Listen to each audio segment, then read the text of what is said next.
Hello everyone, Ryan here at Mini Critters, sitting at the dinner table. We're going to be talking about a number of different things with your pet food and some different things that we can add to your pet food. And we're going to be focusing on adding a raw component to the food. Now, Primal uses a catchphrase called build a better bowl. That's kind of the concept that we're going to be working on here.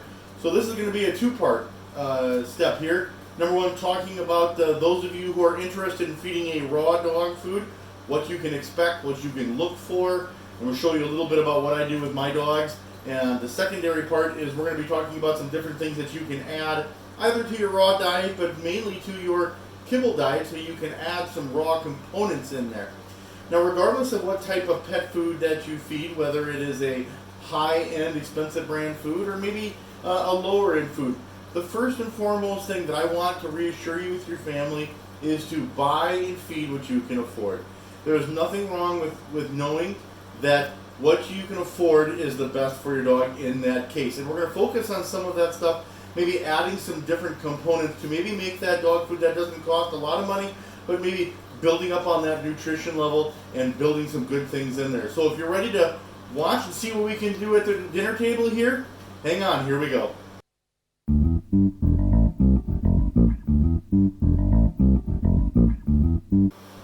Alright, so we talked about whatever brands of dog food that you're feeding, looking to add some different things to really build that better bowl, build that nutrition, and maybe add some things to really enhance that dog's food. So here we are with a pretty inexpensive bag of dog food here. And when I was growing up, this is the stuff that we used. So I'm going to pour ourselves a little bowl here. As you can see here, we got lots of multicolors in the food. Now, as a general rule, when we're teaching people about dog food nutrition, we really try to tell people that the colored kibble is kind of a good, not the best place to start from a nutrition standpoint, but again, we feed what we can afford, and that's the most important thing for your family. And we can make whatever brand of dog food this is, maybe it's not the most high-end food, but we can make whatever brand dog food this is into a better brand of food by adding some different supplementations and some different things. So for example, we have over here, we have a raw goat's milk, we have a raw cow's milk, we have here a green or a squash puree, and we also have a bone broth. And we're going to come and talk a little bit about those individually here and show you what we can do with that plain old bowl of dog food. So let's talk about raw goat's milk and raw cow's milk. Two distinctly different colorations, two distinctly different consistencies. Now, number one, there are two different brands here. That is part of that. In this goat's milk, there is some cinnamon to it, which is where some of this brown tint comes to here. And this one here in the cow's milk, you can see it's a lot thick. The goat's milk is always going to be a little bit thinner of a viscosity or a consistency than your cow's milk. Now, this is raw milk. This isn't like cow's milk that you have in your refrigerator. Our cow's milk made for humans is pasteurized and homogenized because we have a very, very weak GI tract. Dogs have a much stronger GI tract, which is why the raw component works well for them. Now, a goat's milk and a cow's milk, using this in your, whether you're doing a raw dog food or adding it onto your kibble dog food, does a couple different things for us. Number one, it helps in strengthening that GI tract and that digestion process that you go along having for your dog. We've also got some great cancer-fighting fats in both of them. And this is also great in helping if your dog has some yeast infections or yeasty ears. The goat's milk and the cow's milk are shown to really help eliminate yeast from building up in that body for your dog. So adding that to the dog's dry food can be very, very simple. You take that little bit of milk and add it right to your food, no matter what it is. And as you can see, now we have changed this maybe lower branded dog food, and we've really made it into a superfood with that goat's milk and that cow's milk. So that's a great way to get started with that goat's milk and that cow's milk. If you're looking to strengthen that GI tract, help eliminate some yeast infection, maybe your dog's have some gassy GI tracts. Maybe you have a dog that has some high allergies, let's say a bulldog, some skin irritations in that yeast infection. That goat's milk and that cow's milk will do a great job with that. So that's our goat's milk and our cow's milk in our food there.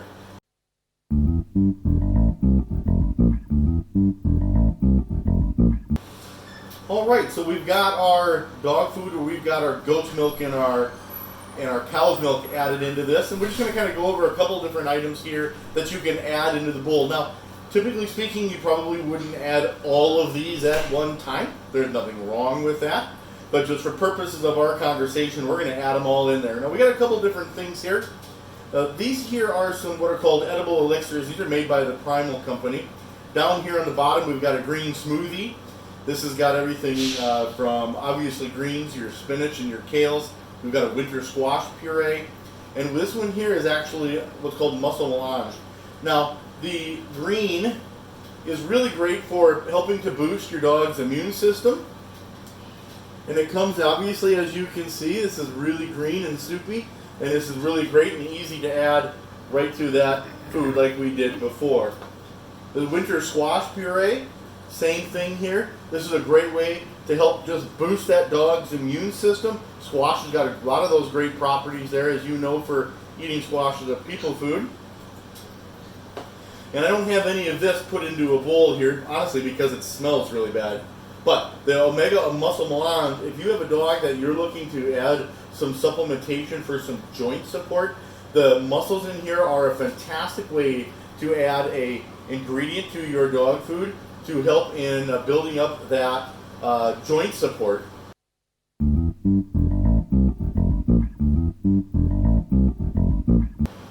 Let's say you have a dog that really doesn't like dry food, or maybe he's getting older and you need to soften it.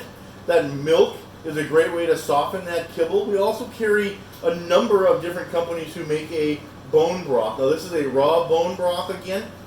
This is different than the bone broth that you're using to make soup when you're buying it from a can, because it doesn't have all the added sodium and added all the salt, and this is purely raw. This has not been cooked, as well as, you know, these components have not been cooked.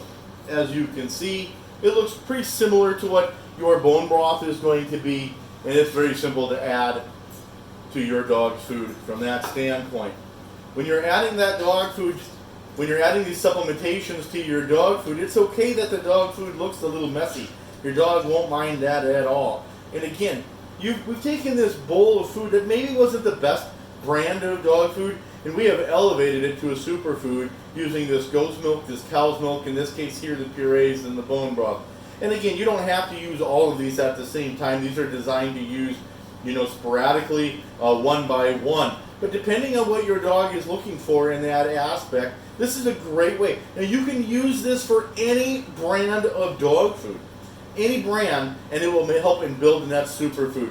So if you're looking to add, again, that strengthening of that GI tract, that digestion tract, boosting the dog's immune system, maybe your dog has just some basic sensitivities or almost like acid reflux, that goat's milk and that cow's milk will do wonders with that.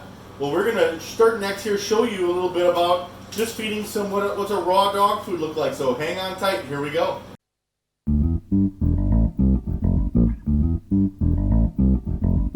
All right, everyone, here we're going to talk about some raw dog food. Now, my dogs at home, we do a raw diet for our dogs here, and so I'm going to show you a little bit about how I do this for our dogs here. Now, this here happens to be an 8-ounce patty.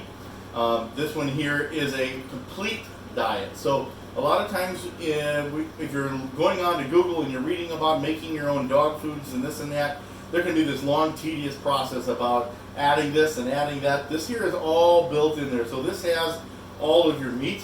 This has all of your bones in there. This is all of your vegetables, all of your greens. This is just an easy way to feed a raw dog food that is prepared for you and safe. Now, with any raw component, remember that safe handling practices should be practiced. Make sure to wash your hands before you or after you get done handling your raw meat. Now, one of the things that a lot of people ask here, as my dog is patiently waiting to eat her breakfast this morning, is what are the benefits of a raw dog food versus a kibble dog food? There are a lot of different benefits, and too many for you to sit and listen to me talk about here. A number of them is dental health. Dogs in the wild, when you are talking about wild dogs, they don't have periodontal disease. They very rarely have tooth decay, and that's because this raw meat component is doing all the things anabolically that we want in the dog's body. Typically, they're going to eat less of this food than they are going to eat of a raw dog food. We're also going to have, this is going to be very lean, so it's going to be hard for your dog to necessarily be extra heavy from using this food. It's a very lean food. And my dogs and most other dogs when eating a raw dog food drink and consume a lot less water. Your moisture content is found inside of your food, and so that's a big component. Now, the biggest thing that I love about it is your waste level is dramatically reduced. Instead of your dog, having to do the number 2, 4 or 5 times a day, typically speaking, your dog is going to do that number 2 process really only a couple times a day, and it's a much different consistency than what you would see in a normal stool, and it dries out in the heat very fast and almost dissolves. So some of the process in picking it up is a lot less as well. So when feeding a raw dog food, like I said, knowing what the packaging instructions say for a feeding amount is important. So for my little dog here, this is Baru. So she's obviously not very big. So she actually eats about 1 ounce of food. As you can see, this is an 8-ounce patty. So I'm just going to cut this, and now this has been thawed. I took this out of the freezer last night. So with using my fantastic public education math skills, I have now cut this into a pie shape, as you can see, and I have a 1 ounce piece of dog food. Now you can use this in a variety of forms, in a variety of ways. So I usually tend to just mash it down just because I like them to eat it off of a bowl or a plate. Now this one here happens to be pork, I believe, if I remember looking what I took out of my freezer. And there are a variety of different proteins that can be found in raw dog foods, as well as in dry kibble dog foods as well. So everything from pork to rabbit to chicken to beef, lots of different things as well. So like we talked about previously, adding a little bit of moisture to your dog's dog food, whether it's frozen or whether it's raw, is simple and easy. I'm going to add a little bit of goat's milk here to Baru's dog food. And I'm just going to move this off on the side, and we're going to do a naughty thing. We're going to let her eat on the table, but just from a standpoint of so feeding a raw dog food is sometimes perceived as being real complicated. Working on preparing your dog food or what you have to do. And this is just a really great way to show you that there are some amazing dog foods out there that are packaged and prepared, ready to go for you, that are raw, that are great for your dog and are simple to easy to use, and she thinks she can have some more, she doesn't get more. So whether you're feeding a raw dog food or whether you're feeding that kibble dog food, remember there are some great ways that you can do that to not only save some money, but also to enhance your dog's dog food. Now, feeding this raw dog food doesn't have to be terribly expensive. Yes, it is more expensive than feeding most dry dog foods, and you can use it in combination, whether you do it as a whole diet or whether you do it as a partial diet, maybe 1 day a week. Does our other dog want to eat? She does. All right, hold on. Sorry, we got to feed the other dog. So whether you have a big dog or a little dog, it really doesn't matter.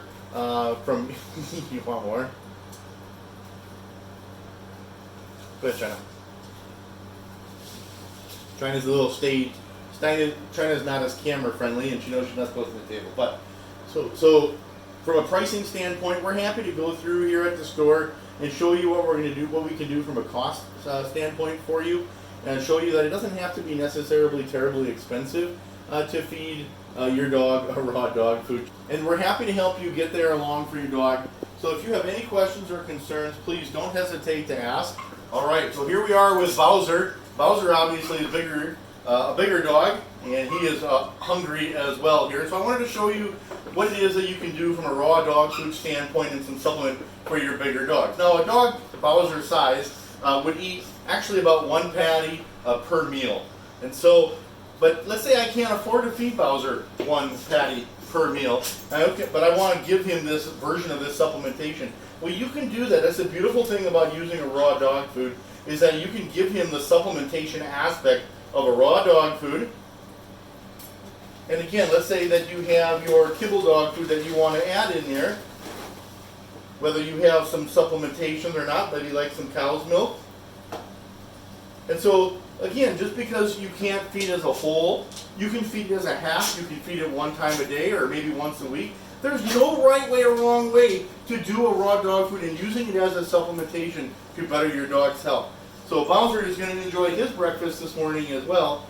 And so the best thing to do for your dog is what you can afford in most cases, but if you can want to look at some different things from a supplementation standpoint again, or feeding a raw dog food, or how to enhance that kibble and build that better bowl process, again, stop on into the store. And we have lots of other different supplements that you can add into that food besides what we showed you.